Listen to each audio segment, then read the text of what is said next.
Hello everyone, welcome to Newton's law of motion ஓட PYQ. So இந்த PYQ சீரிஸை பார்த்தீங்கன்னா last 9 question paper, அதாவது NTA conduct பண்ணோம் 9 question பேப்பரோட PYQ எல்லாத்தையும் நம்ம டிஸ்கஸ் பண்ண போகிறோம்.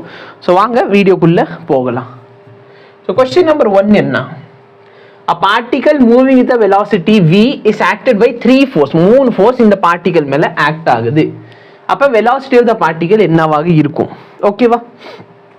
நல்லா பாருங்க, இந்த இடத்துல ட்ரையாங்கிள் ஆஃப் அடிஷன் யூஸ் பண்ணோம், இல்லை பேரலோகிராம் ஆஃப் அடிஷன் நம்ம யூஸ் பண்ண போகிறோம். ட்ரையாங்கிள் ஆஃப் அடிஷன் என்ன சொல்லுது நல்லா பாரு. ஃபர்ஸ்ட் வெக்டாரோட டெய்ல் ஹெட்டோட செகண்ட் வெக்டாரோட என்ன ஜாயின் பண்ணியிருக்கேன் பாரு. ஃபர்ஸ்ட் வெக்டாரோட ஹெட்டோட செகண்ட் வெக்டார் டெய்ல் என்ன ஜாயின் பண்ணியிருந்தால் இதோட ரிசல்டன்ட் எப்படி இருக்கும்?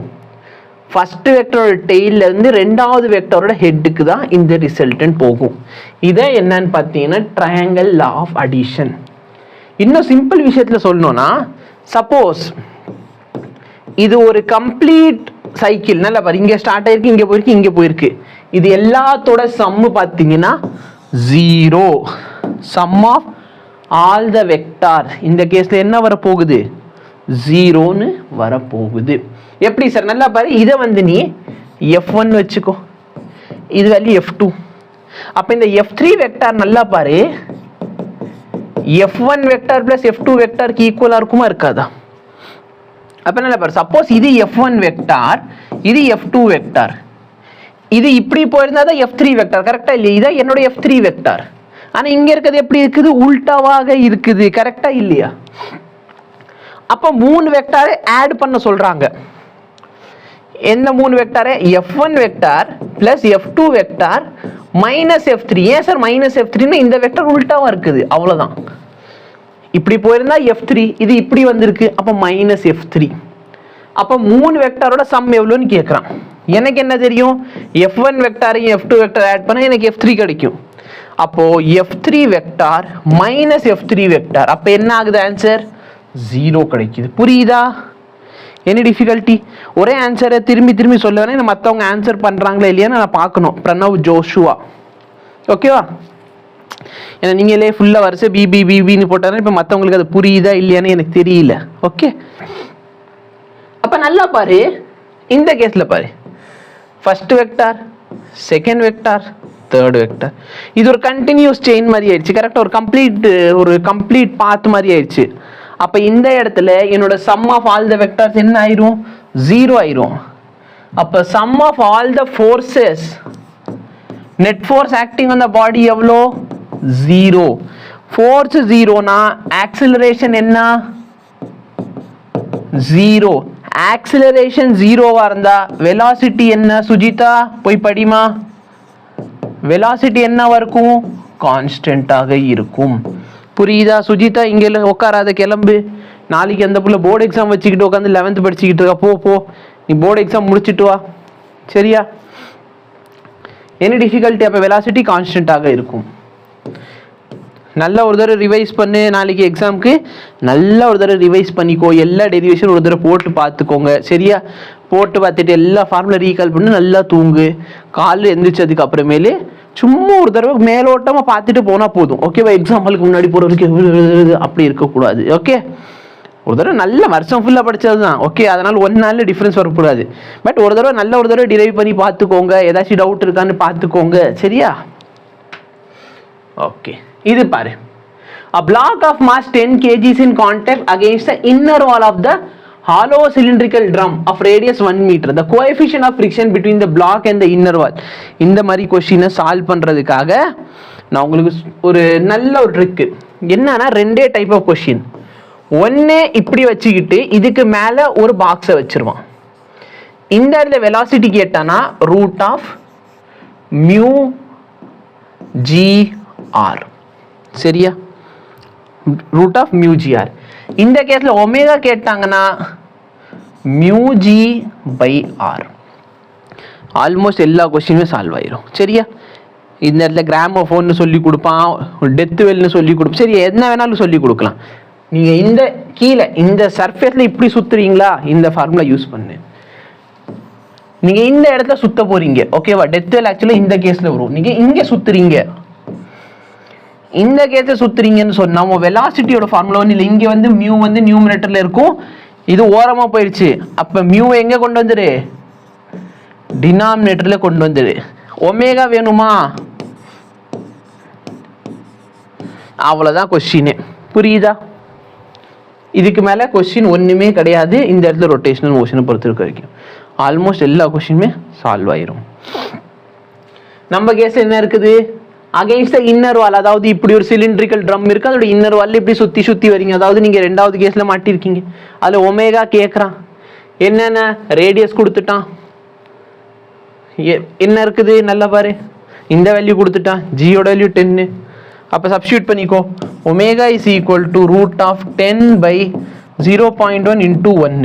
இந்த 0.1 மேலே போயிடுச்சுன்னா அது வந்து இன்டூ 10 ஆயிரும், அதாவது 100. அப்போ ரூட் ஆஃப் 100 என்ன வருது, 10ன்னு வரும். சரியா? 0.1 நீ 1/10 எழுதலாம். சரியா? புரிஞ்சவன் எப்படி பண்ணாலும் பண்ணு, இல்லைன்னா 10 0.1 டிவைட் பண்ணு, ஆன்சர் 100 ஒரு 100க்கு ரூட் எடுத்துக்கோ. ஸோ ரூட் ஆஃப் 100 வந்து 10.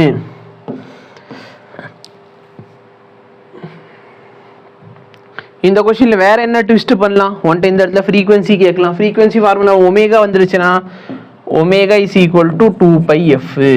அப்போ ஃப்ரீக்வன்சி என்ன ஆயிரும், ஒமேகா பை 2π. அப்போ 10/2π இருக்கா. இது பேசிக்கலி என்னது, ஃப்ரீக்வன்சி. ஃப்ரீக்வன்சியோட யூனிட் ரேடியன் பர் செகண்ட்ல இருக்கக்கூடாது, ஹெர்ட்ஸ்ல இருக்க வேண்டும். இந்த மாதிரி சின்ன சின்ன விஷயங்கள்லாம் நீ வச்சுக்கோ. அடுத்த கொஸ்டின் பாரு.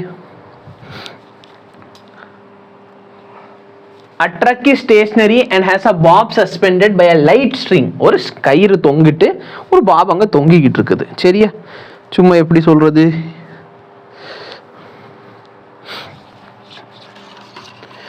இல்லை என்கிட்ட இப்போதைக்கு எந்த கயிறும் கிடைக்காது. சரி, இல்லை சும்மா யோசிச்சு பாரு. இந்த ஸ்ட்ரிங் இங்க எண்டில் என்ன இருக்கு, ஒரு பாப் தொங்கிக்கிட்டு இருக்குது. இப்போ நான் என்ன பண்ண போறேன்னா வண்டியை முன்னாடி கொண்டு போறேன். அப்போ பாப் என்ன ஆகும், பின்னாடி இப்படி ஆக்சிலேஷன். இப்போ நீ உட்காந்துருக்க, வண்டி திடீர்னு ஆக்சிலேட் ஆகுது, நீ என்ன பண்ண, இப்படி பின்னாடி போவ. கரெக்டா இல்லையா? ஸோ இதான் சூடோ ஃபோர்ஸ் கான்செப்ட். அப்போ நல்லா நீ வச்சுக்கோ, ட்ரக்கை வந்து ரைட் சைடு மூவ் பண்றாங்க. ட்ரக்ல உட்காந்துருக்க, ஒரு பாப் தொங்கிக்கிட்டு இருக்குது, ட்ரக்கு முன்னாடி போகுது, இந்த பாப் என்ன ஆகும், பின்னாடி சைடு வந்துடும். ஸோ இந்த கொஸ்டினை பொறுத்த வரைக்கும் வந்துட்டு என்னென்ன கேட்கலாம் எல்லாமே சொல்றேன். ஓகேவா? பிவைக்கோட சேர்த்து என்னென்னலாம் கேட்க முடியுமோ நான் உனக்கு எல்லாமே சொல்லிடுறேன். இந்த ஆங்கிள் தீட்டா கரெக்டா? நல்லா பாரு, ஆக்சிலரேஷன் முன்னாடி ஆகுது, அப்போ சூடோ ஃபோர்ஸ் எங்கே ஆக்ட் ஆகுது, பின்னாடி. அதனால தான் இது என்ன வரைக்கும் இந்த சைடு வந்திருக்குது. ஓகேவா? Okay fine. இப்போ நல்லா பாரு, இந்த இடத்துல இருக்கிறது இவன் டி காஸ் தீட்டாவா, இந்த இடத்துல இருக்கிறது இது என்னது, டி சைன் தீட்டா. இந்த பெண்டுலம் பாப், இந்த பெண்டுலம் பாப், இந்த பாப் மேல கீழே என்ன ஆக்ட் ஆகுது, எம்ஜி ஆக்ட் ஆகுது. இந்த சைடு என்ன ஆக்ட் ஆகுது, எம்ஏ ஆக்ட் ஆகுது. அப்போ மோஸ்ட் ஆஃப் த கேசஸ்ல வந்துட்டு இந்த டான் தீட்டா தான் கேட்க போறாங்க. பட் என்னென்னலாம் கேட்கலாம், வந்துட்டு டென்ஷன் கேட்கலாம். சரியா? அப்ப நல்லா பாரு, T cos theta equal to mg. இந்த மேல இருக்க ஃபோர்ஸும் கீழே இருக்க ஃபோர்ஸ் ஈக்குவேட் பண்ணிட்டேன். இந்த ரெண்டு ஃபோர்ஸை ஈக்குவேட் பண்ண போறேன். T sin theta equal to m into a. ஓகேவா? அப்போ ஒன்று என்ன பண்ணி இந்த தீட்டாவை கண்டுபிடிச்சு, தீட்டா எப்படி கண்டுபிடிச்சு, ரெண்டுத்தையும் டிவைட் பண்ணிட்டேன்னா tan theta is equal to என்ன வருது, a/g. அப்போ இது ரெண்டுத்தோட ரேஷியோ கண்டுபிடிச்சா tan theta கிடைக்கும். அந்த தீட்டோட வேல்யூ போய் மேலே சப்ஸ்டியூட் பண்ணா டென்ஷன் கண்டுபிடிக்கலாம். ஓகே? இப்போ இந்த கேஸ்ல என்ன கேட்குறாங்க, ஃபர்ஸ்ட் ஆஃப் ஆல் பெண்டுலம் எந்த சைடு மூவ் ஆகும், லெஃப்ட் சைடா ரைட் சைடா? சரி, எனக்கு தெரியும் சார் லெஃப்ட் சைடு. தெரியாது சார், பரவாயில்லையா, எல்லா ஆப்ஷன்லையுமே அவனே என்ன சொல்லிட்டான், பெண்டுலம் லெஃப்ட் சைடு வரப்போகுது. அடுத்த ஆங்கிள் என்னன்னு கேட்குறாங்க. ஆங்கிள் என்ன சார் வரும், tan theta is equal to a/g. theta is equal to என்ன ஆயிரும், tan inverse of a/g. So tan inverse of a/g. இதான் உங்க ஆன்சர். Very good. ஒருத்தர் ஆன்சர் பார்த்தீங்க, மற்றவங்களுக்கு என்ன புரியுதா இல்லையாப்பா? A body of mass m is kept on a rough horizontal surface. The horizontal force is applied on the body, but it does not move. The resultant of the normal reaction and frictional force acting on a body. ஒரு பாடி இருக்கு,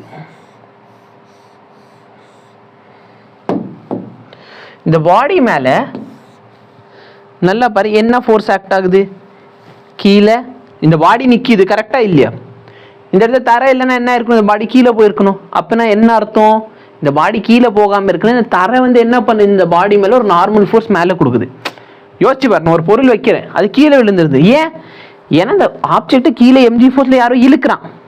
ஆனால் இதே நான் இப்போ ஒரு surface மேலே அந்த ஆப்ஜெக்டை வைக்கிறேன்னா இப்போ இந்த ஆப்ஜெக்ட் என்ன ஆகலை? கீழே போகலை. ஏன்னா இவன் மேலே எவ்வளோ ஃபோர்ஸ் கீழே வந்து கிராவிட்டி கொடுக்குதோ அந்த அளவுக்கு ஒரு ஃபோர்ஸ் யார் கொடுக்குறா? இந்த இடத்துல நார்மல் கொடுக்குறான். ஒரு சில டைம் என்ன ஆகும்? கிராவிடேஷனல் ஃபோர்ஸ் அதிகமாக இருக்கும். அப்போ என்ன ஆகும்? இந்த ஆப்ஜெக்ட் எப்படி வச்சிருக்கு? இந்த ஆப்ஜெக்ட் என்ன ஆகும்? அப்படியே கீழே போகும். ஏன்னா கீழே கொடுக்குற mg என்னவா இருக்குது? அதிகமாக இருக்கு. சப்போஸ் இந்த ஆப்ஜெக்டை மேலே கொண்டு போகிற அப்படின்னு என்ன அர்த்தம்? இந்த சர்ஃபேஸோட நார்மல் எப்படி இருக்குது? அதிகமாக இருக்குன்னு அர்த்தம். அப்போ ஒரு நார்மல் ஆக்ட் ஆகுது. இதை நோக்கி நார்மல், அந்த நார்மல் எதுக்கு ஈக்குவலாக இருக்குது? இது வந்து ஹரிசாண்டல் சர்ஃபேஸில் ரெஸ்ட்டில் இருக்குது. அப்படின்னு என்ன அர்த்தம்? என் நார்மல் வந்து mgக்கு ஈக்குவலாக இருக்குது. ஓகே, ஸோ நார்மல் இதுதான் நம்மளோட நார்மல். இந்த ஆப்ஜெக்ட் மேல ஃப்ரிக்ஷன் ஆக்ட் ஆகுமா ஆகாதா? கண்டிப்பாக ஆக்ட் ஆகும். இல்லைன்னு யோசிச்சு பாரு. என்ன சொல்றாங்க? Body of mass m is kept on horizontal surface. ஒரு ஹரிசாண்டல் நான் ஃபோர்ஸ் கொடுக்குறேன். ஒரு ஆப்ஜெக்ட் சர்ஃபேஸில் வச்சிருக்கேன், ஒரு ஃபோர்ஸ் கொடுக்குறேன். ஃபோர்ஸ் கொடுத்த உடனே ஆப்ஜெக்ட் என்ன இருக்கும்? மூவ் பண்ணியிருக்கணும். ஆனால் மூவ் பண்ணல. ஏன் மூவ் பண்ணல? ஏன்னா இந்த ஆப்ஜெக்ட் மேலே ஒரு ஃப்ரிக்ஷனல் ஃபோர்ஸ் இருக்குது. அப்போ இது ஒரு ஸ்டாட்டிக் ஃப்ரிக்ஷன் கண்டிஷனில் இருக்குது. சப்போஸ் இந்த ஆப்ஜெக்ட் மூவ் ஆகணும்னா இது ஸ்டாட்டிக் ஃப்ரிக்ஷன் என்ன ஃப்ரிக்ஷனுக்கு மாறணும்? கைனெட்டிக் ஃப்ரிக்ஷனுக்கு மாறணும். அப்போ நான் இந்த டைரக்ஷனில் ஃபோர்ஸ் கொடுக்குறேன்னு சொன்னால் என் ஃப்ரிக்ஷனல் ஃபோர்ஸ் எப்படி இருக்கும்? இது அப்போஸ் பண்ணுற மாதிரி இருக்கும்.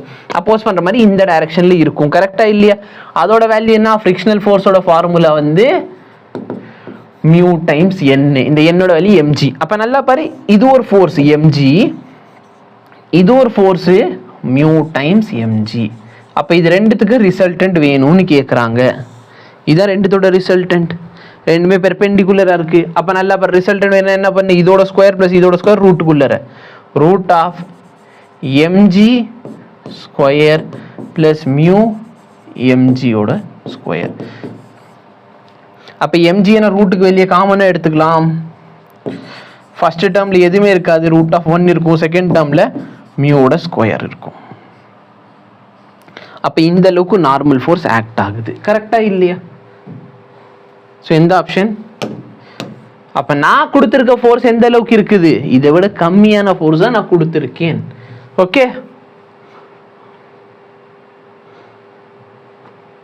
இதோட கம்மியான ஃபோர்ஸ். இது பாரு, two bodies of mass 4 kg and 6 kg are tied to the end of massless string. The string pass over a pulley. இந்த மாதிரி கொஸ்டின்ல ஒரு ஆக்சலரேஷன் கேட்குறான். இந்த மாதிரி கொஸ்டின்ல என்னென்னலாம் கேட்கலாம் அப்படின்னா, இந்த கொஸ்டின்ல டென்ஷன் கேட்கலாம். உன்கிட்ட டென்ஷன் கேட்குறாங்கன்னா சரி நல்லா பாரு, ஈக்குவேஷன் மாதிரி எழுத ஆரம்பிப்போம். ஃப்ரீ பாடி டயக்ராமோட ஈக்குவேஷன் நல்லா பாரு. 4 kg 6 kg ரெண்டு மாஸ் இருக்கு. இந்த ஆப்ஜெக்ட் எந்த சைடு கீழே போகும்? இது உனக்கு சைடில் வர இது ரைட் ஹேண்ட் சைடு கீழே போகுமா இல்லை லெஃப்ட் ஹேண்ட் சைடு கீழே போகுமா? எனக்கு ஆன்சர் வேணும். ரைட்டா லெஃப்டா? எந்த பாக்ஸ் கீழே போகுது? இந்த பாக்ஸ் கீழே போகுதா இல்லை இந்த பாக்ஸ் கீழே போகுதா?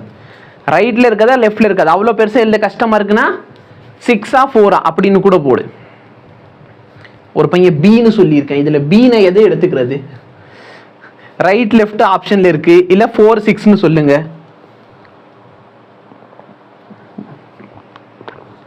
ஓகே, அவன் ஆன்சரு பின்னு சொன்னான். ஓகே, புரிஞ்சு. குட்.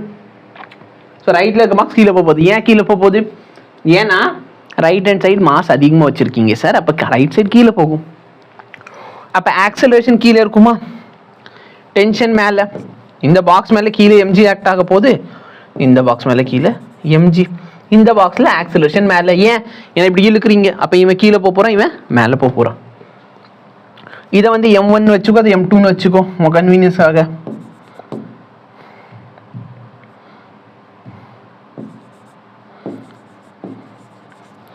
அப்போ ஃப்ரீ பாடியில் என்னென்ன எழுதலாம்? நீ இந்த சைடு கீழே போகுது. அப்போ என்ன அர்த்தம்? இந்த m2g அதிகம். m2g minus t is equal to m2 times a. First இதுக்கு என்ன ஆகும்? t minus m1g equal to m1 into a. இந்த ரெண்டு பாசிபிலிட்டிஸ் இருக்கு. இதுதான் ரெண்டு பாடி டயக்ராம் உள்ளேருந்து கிடைச்ச ஈக்குவேஷன். நெக்ஸ்ட் பாரு, இதுலேருந்து என்ன கேட்கலாம்? இதெல்லாம் எழுதி சால்வ் பண்ணுற அளவுக்கு எனக்கு பொறுமை கிடையாது, நான் பண்ணவும் மாட்டேன். ஏன்னா ஷார்ட்கட்ஸ் இருக்குது. ஒன்ட்டு இந்த ஏ கேட்பான். ஏவோட ஃபார்முலா நல்லா பாரு, m2g minus m1g divided by m1 plus m2. இல்லை சார் புரியல சார், இப்படி எழுதிக்கோ. இந்த இடத்துல சப்ராக்ஷன் ரிமூவ் பண்ணிட்டு நான் டிஃபரன்ஸுங்கிற சைன் போட்டுறேன். ஏன்? ஏன்னா நீ பாட்டுக்கு மைனஸ் கொண்டு வந்து, சரி மைனஸ் வந்துருச்சு சார் எனக்கு என்ன பண்ணுறதுன்னு தெரில, பெரிய வேல்யூலேருந்து சின்ன வேல்யூ சப்ராக்ட் பண்ணிக்கோ. சார் எனக்கு ஆக்சிலரேஷன் நெகட்டிவ்ல இருக்குது அப்படின்னா என்ன அர்த்தம்? நீ எந்த டைரக்ஷன் பாசிட்டிவ்ல எடுத்திருக்கோ அதுக்கு ஆப்போசிட் டைரக்ஷன்ல இருக்குன்னு அர்த்தம். அவ்வளோதான் நெகட்டிவ்ங்கிறது. ஓகே, ஸோ இது என்ன formula? Basically net force by net mass. அப்போ நல்லா பாரு, நெட் ஃபோர்ஸ் என்ன? m2g minus m1g. மைனஸ்னா டிஃப்ரென்ஸ் போட்டிருக்கேன்னா எந்த நம்பர் பெருசோ அது வந்து முன்னாடி போட்டுக்கோ, அவ்வளோதான். ஆக்சிலரேஷன் கேட்டால் இது வேற என்ன சார் கேட்கலாம்? இந்த கொஸ்டின்ல டென்ஷன் கேட்கலாம். 2m1 m2 by m1 plus m2 into g. இதான் ஃபார்முலா. புரியுதா? சரி, ஒரு சில பேருக்கு டவுட் வரும், என்ன சார் நெட் ஃபோர்ஸில் மட்டும் சப்ராக்ட் பண்ணுறீங்க, நெட் மாஸ்னு வரப்போ ஆட் பண்ணுறீங்க. ஃபோர்ஸ் ஒரு வெக்டார் குவான்டிட்டி, ஆப்போசிட் டைரக்ஷனில் இருக்கிறதுனால நம்ம என்ன பண்ணுறோம்? சப்ராக்ட் பண்ணுறோம். ஆனால் மாஸ் ஒரு ஸ்கேலார் குவான்டிட்டி, அதனால் ஆப்போசிட் டைரக்ஷனில் இருந்தாலும் சப்ராக்ஷன் வந்து அடிஷன் மட்டும்தான் வரும். ஓகே, சரி. அப்போ நல்லா பாரு, இந்த ரெண்டு டைப் கொஸ்டின் தான் இதில் கேட்க போகிறாங்க மெயினாக. அப்போ m2g பெரிய மாஸ் இது 6, 6லேருந்து 4 கழிச்சிரு. 2g 6 + 4 என்ன? 10. இது சிம்பிளிஃபை பண்ணால் g/5. ஸோ என்னெல்லாம் கேட்க முடியுமோ எல்லாத்தையும் நான் கவர் பண்ணிக்கிட்டு தான் இருக்கேன். ஓகேவா? இதான் question. Calculate the acceleration of the block. இப்போ நல்லா பாரு, இங்கே பிரச்சனை என்ன? போன தடவை இந்த ட்ராலி வந்து இந்த சைடு தொங்கிக்கிட்டு இருந்துச்சு, இந்த சைடு இந்த தடவை அது தொங்கவில்லை. ஓகேவா? இப்போ இதுக்கு ஈக்குவேஷன் எப்படி எழுதுறது? இவன் கீழே இழுக்க ட்ரை பண்ணுறான், அப்போ ஆக்சலரேஷன் கீழே இருக்குமா? டென்ஷன் மேலே இருக்கும். இந்த டென்ஷன் இவனை இங்கிட்ட இழுக்க பார்க்குறான், பின்னாடி என்ன இருக்குது? ஒரு ஃப்ரிக்ஷனல் ஃபோர்ஸ் இருக்குது. கரெக்டாக இல்லையா? போன தடவை மாதிரி நீ உட்காந்து ஈக்குவேஷன் எழுதலாம். இதுக்கு என்ன எழுதுவ? m2g minus t is equal to m into e. இந்த இடத்துல என்ன எழுதுவ? இந்த ஆப்ஜெக்ட் முன்னாடி வர போகுது. கரெக்டாக இல்லையா? அப்போ tension minus mu times n is equal to, so இது வந்து m2, இது m1a. இவ்வளோதான் உன் ஈக்குவேஷன்ஸ். ஓகேவா? புரியுதா? இது ஈக்குவேஷன். இப்போ உன்ட்ட ஆக்சலரேஷன் யாராச்சும் கேட்டாங்கன்னா என்ன பண்ணு? Net force.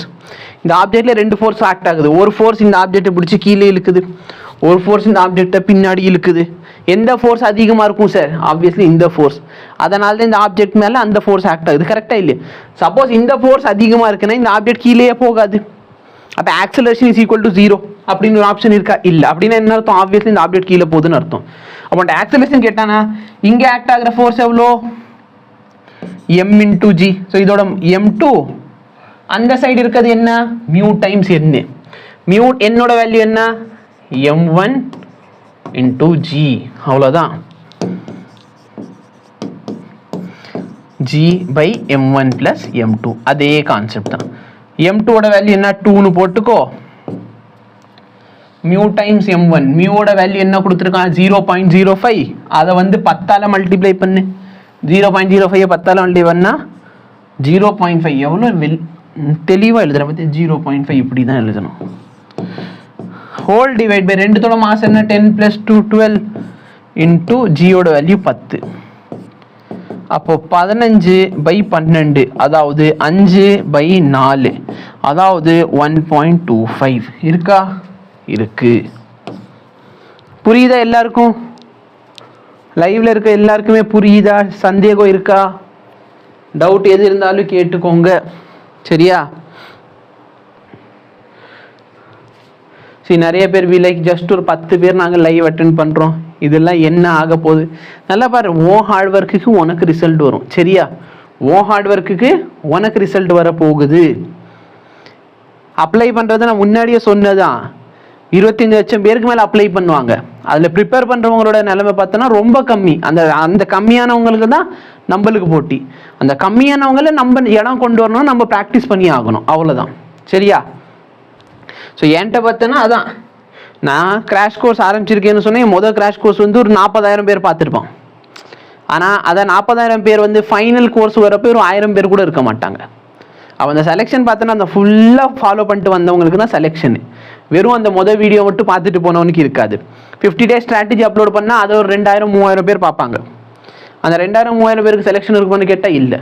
எல்லா கோர்ஸை கடைசி வரைக்கும் ஃபாலோ பண்ணிட்டு அதுக்கு என்னென்ன பண்ண சொல்கிறோமோ அது எல்லாமே பண்ணுறவங்களுக்கு மட்டும்தான் இது கிடைக்கும். ஃபுல் டெஸ்ட்டு டிப்ஸு வீடியோ போடுங்க. ஃபுல் டெஸ்ட்டை அட்டென்ட் பண்ணுறதுக்குன்னு ஒரு ஸ்ட்ராட்டஜி இருக்குது, சரிங்களா? ஸோ இவர் கேட்டதுனால நான் சொல்கிறேன். ஃபுல் டெஸ்ட்டை அட்டென்ட் பண்ணணுன்னா அதுக்கு ஒரு best strategy first of all நீங்கள் அதை ஃபாலோ பண்ணணும். Obviously syllabus முடிஞ்சிக்கணும். சிலபஸ் முடிஞ்சதுக்கப்புறம் தான் ஃபுல் டெஸ்ட் எழுதணும். அப்போ சிலபஸ் முடிகிற வரைக்கும் நான் டெஸ்ட்டு எழுத வேணாமான்னு அப்படி இருக்கக்கூடாது. ஏன்னா அப்படி நீங்கள் விட்டீங்க அப்படின்னு சொன்னால் கடைசி நாள் ஃபுல் டெஸ்ட் எழுத போகிறப்ப பார்த்தீங்கன்னா மொத்த சிலபஸை மறந்து போன மாதிரி இருக்கும். அப்போ நம்ம என்ன பண்ணணும்னா சிலபஸ் முடிக்க கொஞ்சம் பார்ஷியல் டெஸ்ட் அப்பப்போ எழுதிக்கிட்டே இருக்க வேண்டும். ரிவைஸ் பண்ணுறதுக்கு ஃபிசிக்ஸ் எல்லாம் ரிவைஸ் பண்ணுறதுக்கு நான் வந்து யூடியூப்பில் தேவையான அளவுக்கு எல்லா ஃபார்முலா ஷீட்டும் அப்லோட் பண்ணிட்டேன். அந்த ஃபார்முலா வீடியோவில் வந்து உட்காந்து எல்லா ஃபார்முலா எழுதுங்க, சரிங்களா? எழுதி டெலகிராமில் எனக்கு அனுப்புங்க, புரியுதா? ஓகே. பயாலஜிக்கு மெட்டீரியல் இருக்குது, அந்த பயாலஜி மெட்டீரியல் வச்சு நீங்கள் ரிவைஸ் பண்ணலாம். கெமிஸ்ட்ரிக்கு பார்த்தீங்கன்னா அந்த மெட்டீரியல் அவைலபிளாக இருக்குது, அதை வச்சு நீங்கள் ரிவைஸ் பண்ணுங்கள். ஃபிசிக்கல் கெமிஸ்ட்ரிக்கு அகைன் ஃபார்முலா எழுதி ப்ராக்டிஸ் பண்ணி தான் ஆகணும். இப்போ நல்லா பாரு, ஒரு எக்ஸாம் ஹாலுக்கு போகிறீங்கன்னா உங்களுக்கு கொடுக்கப்பட்ட டைம் வந்து 3 hours 20 minutes, சரியா? அதாவது 200 minutes இருக்குது உங்கள்கிட்ட. எவ்வளோ டைம் இருக்குது? 200 minutes. இந்த 200 minutesல 200 questions இருக்கும். எடுத்தோடனே ஒரு கொஸ்டின் 1 minute அப்படிலாம் இருக்கக்கூடாது. இந்த கொஸ்டினை அட்டெம்ப்ட் பண்ண போறீங்கன்னா எல்லாருக்குமே ஈஸியாக இருக்கிற செக்ஷன்லேருந்து ஸ்டார்ட் பண்ணுங்க, சரிங்களா? மோஸ்ட் ஆஃப் த கேஸில் எல்லாருக்கும் ஈஸியாக இருக்கிற செக்ஷன் வந்து பயாலஜியாக இருக்கும். சரி, எனக்குலாம் ஃபிசிக்ஸ் தான் ஈஸினா நீங்கள் தாராளமாக ஃபிசிக்ஸில் ஸ்டார்ட் பண்ணலாம். பயாலஜியில் இருக்கிற கொஸ்டின்ஸை பார்த்தாலும் ஃபிசிக்ஸில் பார்த்தாலும் இல்லை கெமிஸ்ட்ரியில் பார்த்தாலும் இந்த டைப்ஸ் ஆஃப் கொஸ்டினை 3 வகையாக பிரிக்கலாம். ஒன்று பார்த்தோன்னே ஆன்சர் பண்ணுறது, ரெண்டாவது பார்த்தோன்னே ஆன்சர் பண்ண முடியுது பட் எஸ் இது கொஞ்சம் சால்வ் பண்ண ஆன்சர் வரும் நம்மளுக்கு தெரியுது, மூணாவது வந்து இதெல்லாம் ரொம்ப டைம் கன்சியூமிங் இல்லை, அப்போதைக்கு எனக்கு ஐடியாவே ஸ்ட்ரைக் ஆகாத கேஸ். அப்போது ஃபஸ்ட்டு எடுத்தோன்னே நீங்கள் பயாலஜியில் ஸ்டார்ட் பண்ணுறீங்கன்னு சொன்னால்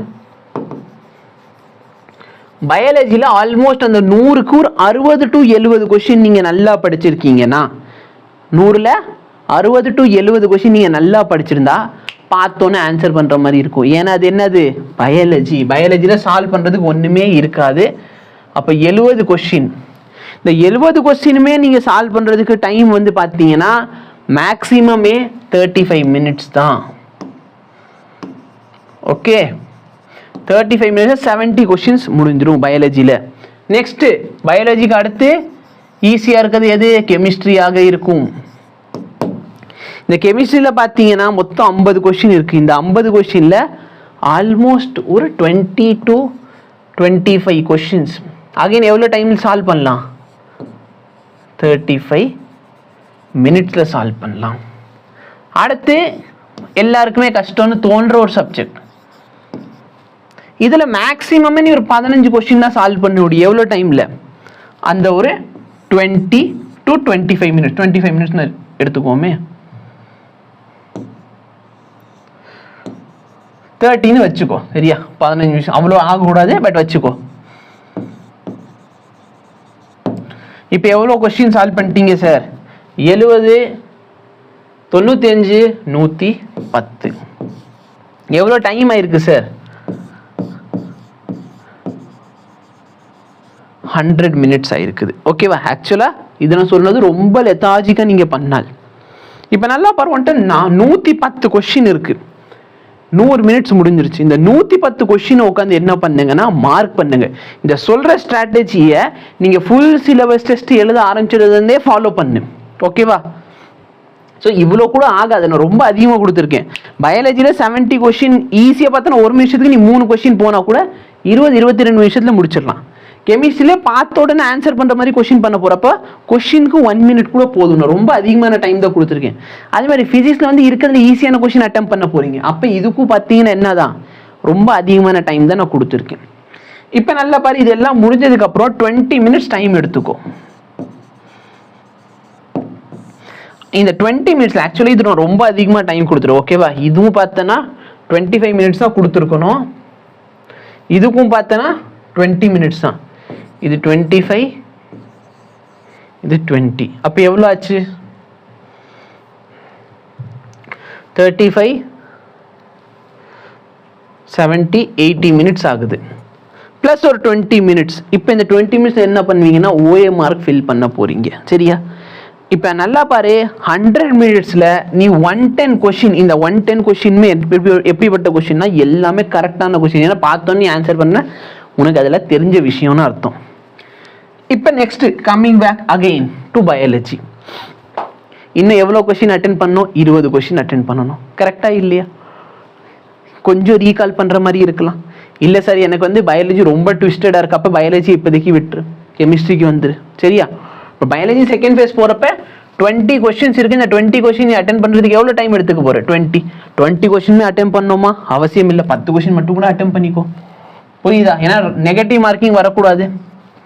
இதை அட்டென்ட் பண்ணுறதுக்கு 15 மினிட்ஸ் எடுத்துக்கிறேன். இங்கே 25 கொஸ்டின், இன்னும் எவ்வளோ அட்டென்ட் பண்ணணும்? இங்கே 20 அட்டென்ட் பண்ணணும்.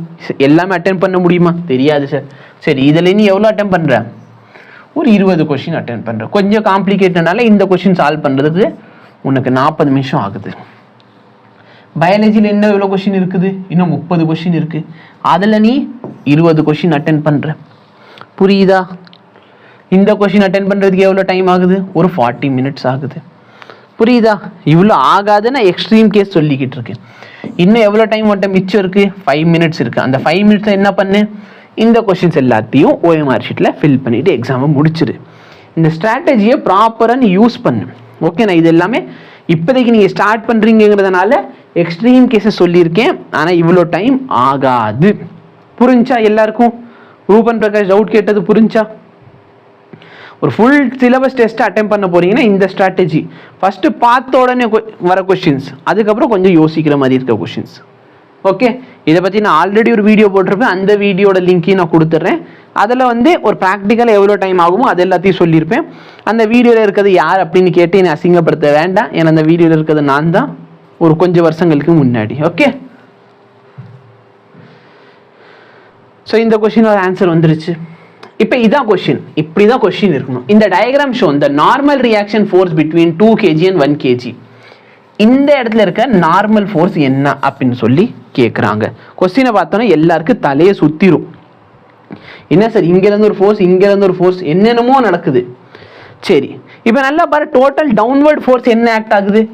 இவன் ஆக்ட் ஆகிறான் கீழே, கரெக்டா? இவன் ஆக்ட் ஆகிறான், இவன் ஆக்ட் ஆகிறான், இவன் ஆக்ட் ஆகிறான். சார் இவங்க வந்து மாஸ், சார் எவ்வளோ ஃபோர்ஸு? நல்லா பாரு, இவங்க மேலே ஆக்ட் ஆகிற ஆக்சிலரேஷன் எவ்வளோ இருக்கும்? இந்த இடத்துல mg, இது வந்து எவ்வளோ இருக்கும்? mg sin θ. கரெக்டாக இல்லையா? அப்போ இந்த சைடு ஆக்ட் ஆகிற ஃபோர்ஸ் என்னது?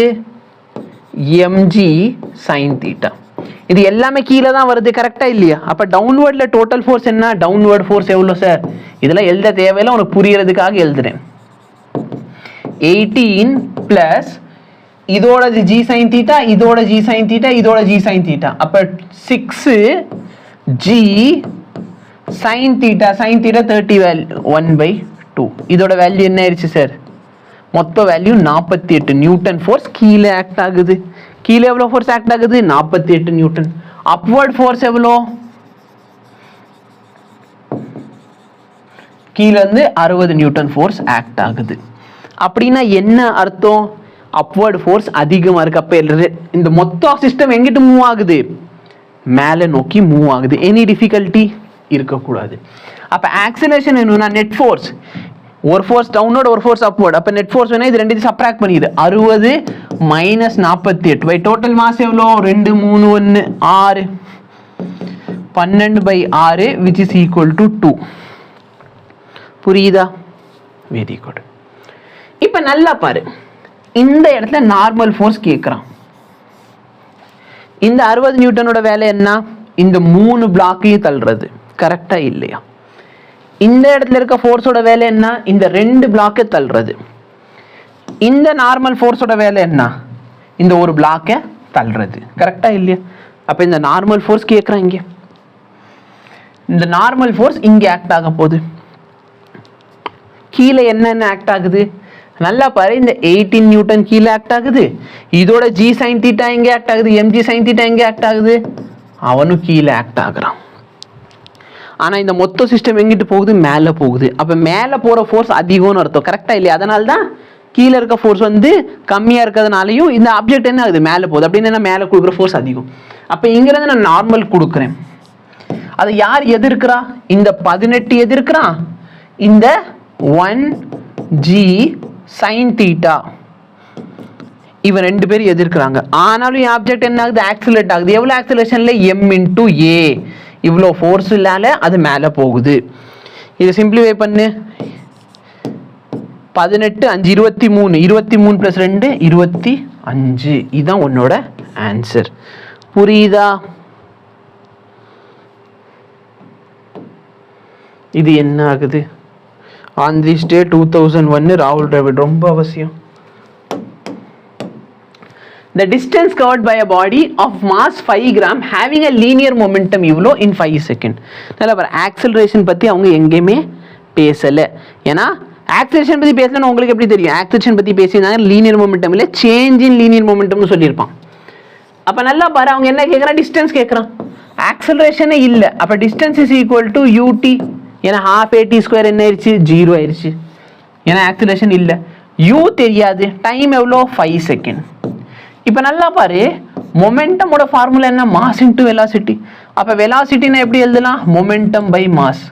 அப்போ மொமெண்டம் எவ்வளோ? 0.3 kgல இருக்கு. கரெக்டா இல்லையா? சரி, SI யூனிட் கேஜினா கேஜில கொடுக்காம எதில் சார் கொடுப்பான்? பட் நல்லா பாரு, இந்த மாஸ் எதில் கொடுத்துருக்கான்? கிராமில் கொடுத்துருக்கான். ஆக்சுவலி 0.3 தானே. 5 கிராம் கிலோகிராம் மாற்ற 100 டிவைட் பண்ணுவேன், சாரி 1000 டிவைட் பண்ணுவேன். அப்போ டிவிஷன் வந்து மேலே போயிடுச்சுன்னா மல்டிப்ளிகேஷன் ஆயிரும். புரியுதா? இவனோட கேன்சல் ஆயிடுவான். இது சிம்பிளிஃபை பண்ண ஆன்சர் 300 மீட்டர். இல்லை சார் இது எனக்கு கஷ்டமாக இருக்குது அப்படின்னா நீ என்ன பண்ணலாம்? இந்த மொமெண்டம் டிவைட் பை மாஸ் 10⁻³ 10⁻³ மேலே போயிடுச்சா +3 ஆயிரும்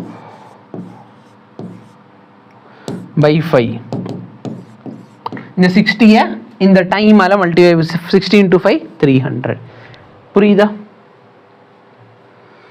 Calculate the maximum acceleration of a body so that the body lying on the floor of the car remains stationary. The coefficient of static friction between the body and floor is இவ்வளோ. நல்லா பாரு, maximum acceleration எவ்வளோ கொடுத்தால் அது என்ன ஆகக்கூடாது? Move ஆகக்கூடாது. அப்படின்னு என்ன? அவங்க என்கிட்ட மேக்ஸிமம் ஸ்டாட்டிக் ஃபோர்ஸோட வேல்யூ கேட்குறாங்க. லிமிட்டிங் ஃப்ரிக்ஷன் கூட சொல்லலாம். கரெக்டா?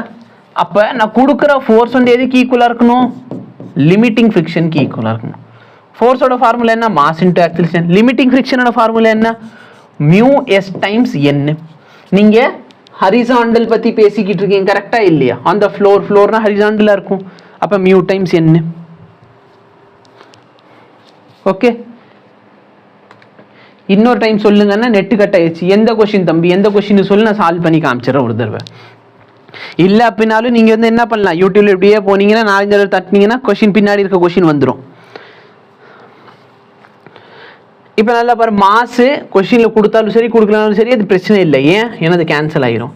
அப்போ நார்மலோட வேல்யூ என்ன? நீங்கள் நார்மலாக இப்படி வச்சுருக்கீங்க, கரெக்டாக? அப்போ நார்மலோட வேல்யூ என்ன? mg. So μs m × g. இந்த mm கேன்சல் பண்ணிடு. ஆக்சிலரேஷன் எவ்வளோன்னு கேட்டிருக்காங்க? 0.15. கிராவிட்டியோட வேல்யூ 10. அப்போ answer 1.5. Okay.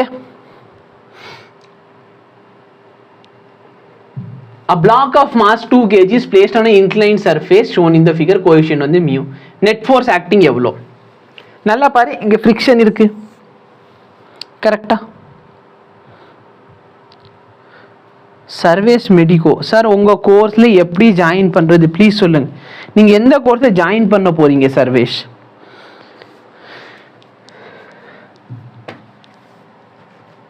A block of mass 2 kg is placed on an inclined surface. நல்லா பாரு, நீங்கள் இந்த மாதிரி பிளேஸ் பண்ணியிருக்கீங்க.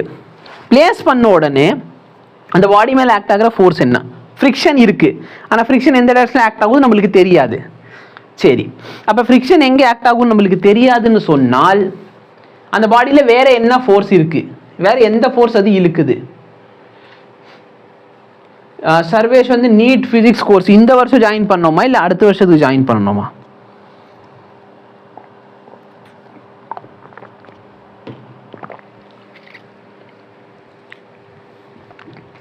சொல்லுங்க. இந்த கொஸ்டின்ல என்ன ஒரு ஃபோர்ஸ் ஆக்ட் ஆகுது? இந்த பாடி வச்சிருக்கேன், இந்த பாடி மேலே என்ன ஒரு ஃபோர்ஸ் ஆக்ட் ஆகும்?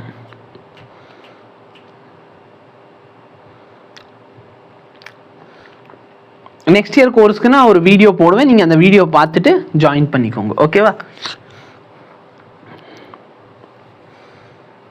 சரி, ரொம்ப நல்ல ரெஸ்பான்ஸ், யாருமே பேசவே மாட்டேங்குது. நல்லா பாரு, இந்த ஆப்ஜெக்ட் இப்படி வச்சிருக்கீங்கன்னா அது மேலே கீழே ஒரு கிராவிடேஷனல் ஃபோர்ஸ் ஆக்ட் ஆகும். கரெக்டாக இல்லையா? கீழே ஆக்ட் ஆகிற ஃபோர்ஸ் எவ்வளோ? mg sin theta. அப்போ கீழே ஒரு ஃபோர்ஸ் இருக்குதுன்னா ஃப்ரிக்ஷன் என்ன பண்ணும்? Opposite the relative motion. கரெக்டாக இல்லையா? அப்போ அப்போசிட் த ரிலேட்டிவ் மோஷன்னா ஃப்ரிக்ஷன் எந்த டைரக்ஷனில் ஆக்ட் ஆகுது? இந்த டைரக்ஷனில். நார்மலா n வந்து mg க்கு ஈக்குவலா இருக்கும். ஆனா இந்த ஸ்லாண்டிங்ல இந்த n எதுக்கு ஈக்குவலா இருக்கும்? mg cos theta க்கு ஈக்குவலா இருக்கும். அப்ப ஃப்ரிக்ஷனல் ஃபோர்ஸ் என்ன ஆயிரும்? mu mg cos theta. புரியுதா? இப்போ நீ பாரு எந்த ஃபோர்ஸ் அதிகமா இருக்குன்னு பாரு. ஓகேவா? ரெண்டு ஃபோர்ஸஸ் சப்ட்ராக்ட் பண்ணி பார்த்தா தெரிஞ்சிடும் எந்த ஃபோர்ஸ் அதிகமா இருக்குன்னு. mg sin theta வேல்யூ என்ன? mg sin theta equal to 2 into 10, 20 sin 30 value என்ன? 1/2. அப்ப ஆன்சர் 10 வருது. சரி, mu mg cos theta ஓட வேல்யூ என்ன வருது? இதெல்லாம் நான் சின்ன புழுத்தனம் எல்லாமே சொல்லியிருப்பேன். mu ஓட வேல்யூ 1/√3, m ஓட வேல்யூ g 10, இதோட வேல்யூ 2, இதோட வேல்யூ √3/2 வருமா? ஆன்சர் 10. அப்போ நல்லா பாரு, கீழே mg sin theta 10, மேலே mu mg cos theta 10. அப்போ ஆப்ஜெக்டை கீழே மேலே ஈக்குவலாக இழுக்கிறாங்க. அப்போ net force acting on the object என்ன? Net force acting on the object என்ன? 0. ரெண்டுத்தையும் கூட்டி 20ன்னு எழுதக்கூடாது. ஏன்னா நிறைய பேர் என்ன சொல்லுவீங்க, சார் ஃபிக்ஷன் கீழே தானே சார் ஆக்ட் ஆகும். நல்ல பார், ஃபிக்ஷன் வந்து அப்போசஸ் த ரிலேட்டிவ் மோஷன். அப்போ ரிலேட்டிவ் மோஷன் எங்கிட்ட இருக்கோ அதை அப்போஸ் பண்ண பார்க்கும். சரியா? ரெஸ்பான்ஸே இல்லாத ஒரு கிளாஸில் இருக்கேன். A 1 kg object strikes a ball with a velocity 1 meter per second at an angle of 60 degree with the wall and reflects at the same angle. If it remains in contact with the wall for 0.17, அப்போ force எவ்வளோ? ரொம்ப சிம்பிளான concept. இந்த மாதிரி வந்து ஒரு பால் மோதிட்டு போகுது. ரெண்டு ஃபார்முலா சொல்லிடுறேன். இன் டர்ம்ஸ் ஆஃப் தீட்டால கேட்டாங்கன்னா என்ன, இன் டர்ம்ஸ் ஆஃப் ஆல்ஃபால கேட்டாங்கன்னா என்ன. செவருக்கு பக்கத்தில் இருக்க ஆங்கிள் வந்து தீட்டான்னு கொடுத்துருப்பாங்க. தீட்டால கேட்குறாங்கன்னா 2 சேஞ்ச் இன் மொமெண்டம், அப்படி இல்லைன்னா இம்பல்ஸ்னு கூட கேட்கலாம். சேஞ்ச் இன் மொமெண்டமோட இன்னொரு பேர் தான் என்னது? இம்பல்ஸ். ஓகேவா? அப்போ இது காஸ் தீட்டா, இது சைன் தீட்டா ஆயிடும். சரியா? Sine theta. ஓகே. ஸோ ஆக்சுவலாக மைனஸ்னு போடுறது இன்னும் கரெக்டான மெத்தடு. 2mv sine theta. இம்பல்ஸ்னு கேட்டாலும் சரி, சேஞ்ச் இன் மொமெண்டம்னு கேட்டாலும் சரி. இல்லை வந்துட்டு வேற என்ன கேட்பாங்க? ஃபோர்ஸ் கேட்பாங்க. ஃபோர்ஸ்லாம் என்ன? இந்த momentum, change in momentum time மேலே டிவைட் பண்ணிடு. அப்போ -2mv sin theta by time t. வேற என்ன பாசிபிலிட்டி இருக்குன்னா, இந்த ஆங்கிள் கொடுக்காம அவங்க இந்த ஆங்கிள் கொடுத்துருப்பாங்க, ஆல்ஃபான்னு சொல்லி. சரியா? அப்போ கொஸ்டினை வந்து நார்மல் டு த வாலா இல்லை க்ளோஸ் டு த வாலா என்ன கொடுத்துருக்க அந்த ஆங்கிள், அது கொஞ்சம் இங்கிலீஷில் வாசிச்சுக்கோ. ஆல்ஃபாவில் இருக்குன்னா உன் ஃபார்முலா ஒன்றுமே கிடையாது, -2mv cos ஆல்ஃபா. சார் எனக்கு ஒரே கன்ஃபியூஷன் சார், என்ன சார் அங்கே போய் நான் குழப்பிக்குவேன் சார். அப்போ ஒன்றும் பண்ணாத, என்ன ஆங்கிள் கொடுத்தாலும் நீ இதுக்கு மாற்றிடு, அப்புறம் 2mv cos sin theta formula use பண்ணிக்கோ. எப்படி சார் மாற்றுறது? நல்லா பாரு, இந்த ஆங்கிள் 60, அப்போ இது எவ்வளோ? 30. இந்த ஆங்கிள் 40, அப்போ இது எவ்வளோ? 50. இந்த ஆங்கிள் 20, அப்போ இது எவ்வளோ? 70. ஏன்னா ரெண்டு ஆங்கிள் கூட்டினா 90 வரணும். அவ்வளோதான் உன் கான்செப்ட். ஃபோர்ஸ் கேட்டாங்கன்னா -2mv cos alpha by t. ரெண்டு ஃபார்முலா கொடுத்துட்டேன். உனக்கு வேணா ஒரே ஒரு ஃபார்முலா வச்சுக்கோ, ஆங்கிள் கொடுத்தாங்கன்னா மாற்றிக்கோங்க. நம்ம கேஸில் என்ன சொல்கிறான்? 60 டிகிரி வித் த வால், வாலோட 60 டிகிரி இருக்குது அப்படின்னா இந்த ஆங்கிள் 60 டிகிரி. சரியா? ஓகே. அப்போ ஃபார்முலா போட ஆரம்பிச்சிரு. 2 மாஸ் எவ்வளோ? 1 kg பால். வெலாசிட்டி என்ன? 1. 2mv cos theta sin theta, sin theta என்ன? 1/2. டைம் எவ்வளோ? 0.1 செகண்ட். அப்போ இந்த வேல்யூலாம் மேலே கொண்டு போயிட்டேன்னா சைன் 60யோட வேல்யூ என்ன? √3 போயிட்டேன். யோசிக்கிறேன், என்னடா இவ்வளோ தப்பாக போடுறேன்னு. இந்த 2 இது கேன்சல் ஆகிறப்ப √3/0.1 இல்லைன்னா 10√3. இதான் உங்கள் ஆன்சர். சரியா? ஸோ இதோட பார்த்தீங்கன்னா இந்த லெசனில் இருக்கிற எல்லா பிவைக்யூ லாஸ்ட்டு 9 கொஸ்டின் பேப்பரில் கேட்ட எல்லா பிவைக்யூ சால்வ் பண்ணிட்டோம். ஸோ இவ்வளோ தான். Thank you so much. Have a nice day.